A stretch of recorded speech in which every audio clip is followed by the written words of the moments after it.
must watch this video for yourself and hear the truth.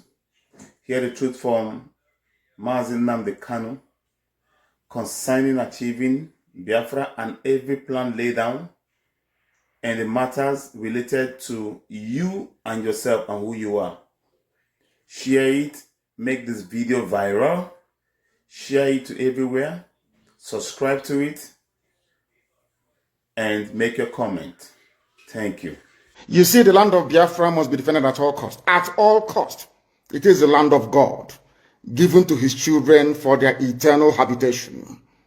We may have failed in the past to recognize this very fact, but now that this generation has come, there is nothing anybody can do to stop us from restoring the kingdom of God upon the face of this very earth in the land of Biafra, without apologies to anybody. I understand that the Sadikin Fulani of Lagos went to see the U.S. ambassador to Nigeria in Lagos a few days ago. And according to the message, or should I say information coming out of the U.S. mission, they said is to foster cohabitation and unity, that diversity is strength. And I want to lay that particular nonsensical narrative to bed tonight before I continue any further.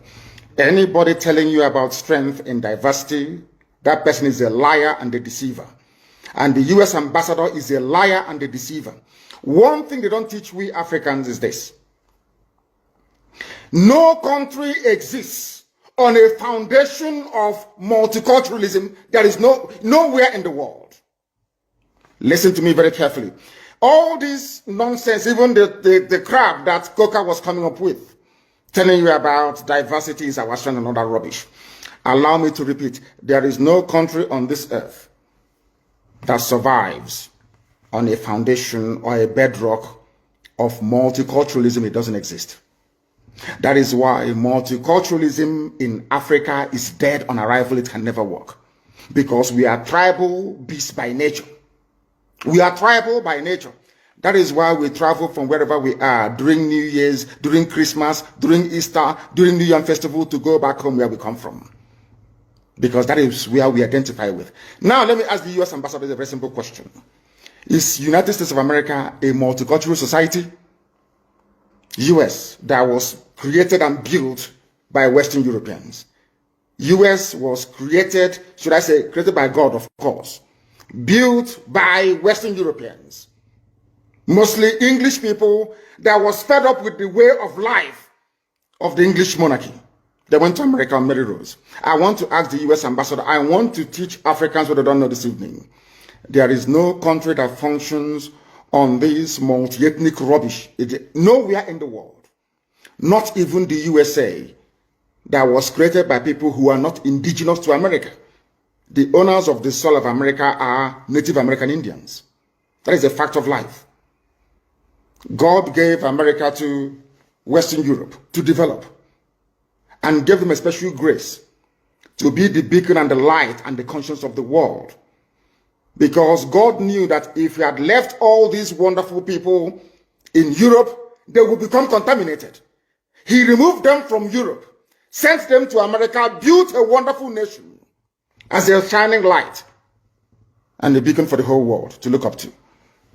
Even that America that was built from scratch by people who are not indigenous to the land is not multicultural. Why am I saying this? America was founded on the principles of Judeo-Christian, Greco-Roman, democratic value systems. I repeat, America is not multicultural.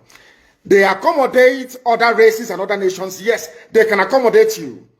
But where you're coming into, the bedrock, the foundation of America is based on Judeo-Christian principles, Greco-Roman political ideology, which is republicanism.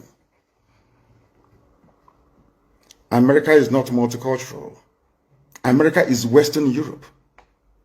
The value systems of Western Europe, Judeo-Christian, Greco-Roman, Republican governance. Had America been a multicultural society, they would have space for Sharia.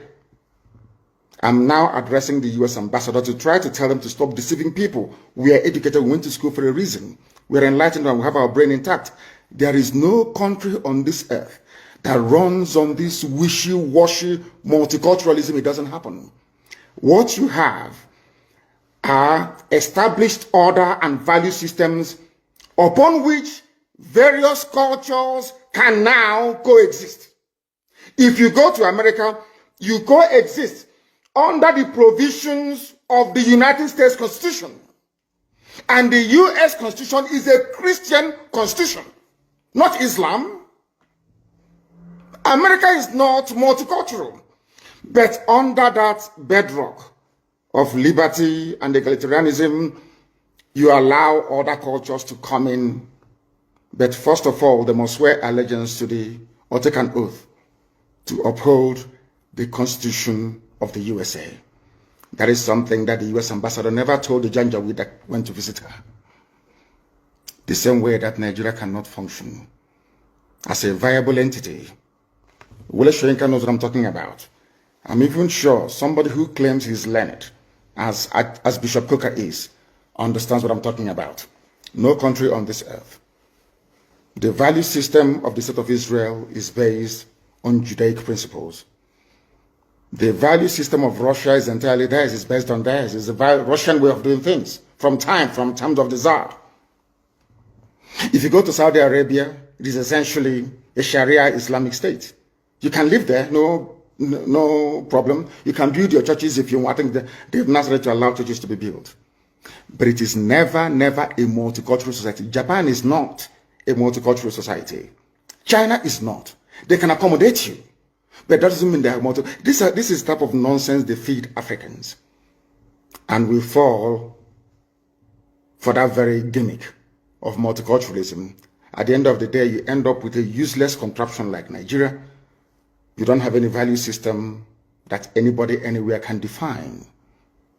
If I talk about the USA, I can talk about hamburger in the USA. We can talk about, what else do they have in the USA? Hamburger, you can talk about, what's it called? What are the traditional dishes? Apple pie and all the rest of it. You can say that these are American dishes. If you go to the UK, you can talk about maybe mashed potato and bangers and mash, which is sausage and mashed potato as their national meal. That's understandable. But I ask you, if you come to Nigeria, what is the national dish of Nigeria? Does a Fulani Janjaweed eat ofe egusi, where we come from? Does an Igbo man eat a wedu soup? The answer is no. So on what basis is all this so-called multicultural foundation going to be laid upon? On what? We are not one people.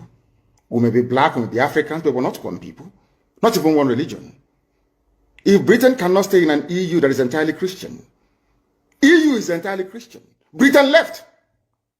Nigeria, you don't know if Nigeria is Christian or in fact is Islamic. So for me to accept the multiculturalism being preached by the US ambassador, I have to embrace Islam as my religion. That's what it means. And some of you get taken in by all this rubbish. And I feel sorry for you. Yeah, sometimes when I say this, I'm being very arrogant. If you are educated, you will understand that no nation is multicultural. They allow other cultures to come in. It doesn't mean they're multicultural. They have a viable space where multicultural ideas or identities can thrive. But the foundation has to be monolithic. It has to be one dominant value system and ideology. That's how it is all over the world. Don't let anybody fool you otherwise. That is the same reason why you have this anomaly. In a so-called republic, you have royal fathers in a republic. Because you are trying to shuffle multiculturalism. You are trying to marry the feudal system of the North, the monarchical system of the West, and the Republican system in the East, to marry them into one. And what you have is entirely rubbish, and that is why Nigeria can never work. Not now, not tomorrow, not ever. Competing value systems. Nobody wants their own value system to be subsumed under another person's value system. This is something that the US ambassador never told you. But here I am telling you today. Because if you come here, you become educated. If you come here, you become enlightened. If you come here, you stop being a zoo animal, you become a human being.